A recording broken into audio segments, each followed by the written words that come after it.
আমরা বলি না যে আমরা একেবারেই আপনার দোয়া তুলসী প্রধান, কিন্তু এই কথা নিঃসন্দেহে বলতে পারি যে আমরা নিঃসন্দেহে সংবাদপত্রের স্বাধীনতার জন্য অনেক বেশি কাজ করেছি। আজকের যে আকাশ আপনার মাধ্যম, এটা কিন্তু আমাদের দ্বারাই শুরু করা, এবং অনেকগুলো মিডিয়া আছে যেগুলো আমাদের সময় তৈরি করা। চরিত্র হরণ করবার যে প্রবণতা বিশেষ করে সোশ্যাল মিডিয়াতে দেখা দিয়েছে, এটাতে চিন্তিত না হয়ে উপায় নেই।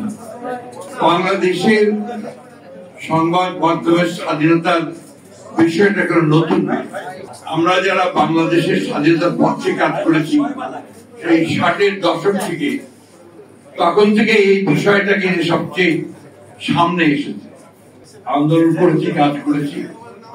একটা সুবিধা ছিল যে তখন সংবাদ মাধ্যমের একটা নিজস্ব সক্রিয়তা ছিল, যেখানে তাদেরকে কোনো গোষ্ঠীভুক্ত করা অতটা সহজ হতো। বরঞ্চ আমি যেটা বলতে চাই সেটা হচ্ছে তাদের সেই দেশপ্রেম, আন্তরিকতা এবং দায়িত্ববোধ আমার কাছে মনে হয়েছে যে অনেক উঁচু দলের ছিল। সমস্যাটা দেখা যায় তখনই যখন দেখি আমরা কোন সংবাদ মাধ্যম গোষ্ঠী, কারণ এখন তো গোষ্ঠী হয়ে গেছে, তারা আরেকটা গোষ্ঠীকে আক্রমণ করে। কোন জায়গায় তাকে দেখা যায় যে কোন রাজনৈতিক গোষ্ঠীও সেটার সঙ্গে যুক্ত হয় এবং বিভিন্ন রকম রাজনৈতিক কর্মসূচিও প্রদান করে। আমরা গণতন্ত্র বলতে বুঝি যে সকল মানুষের কথা বলার স্বাধীনতা, তার ভোট দেওয়ার স্বাধীনতা, সে নিজে একটা চিন্তায় বিশ্বাস করে সেটার স্বাধীনতা, একই সঙ্গে অন্যের যে চিন্তা করার স্বাধীনতা সেটাকেও সে সমানভাবে মর্যাদা দেয় এবং সহনশীল থাকে।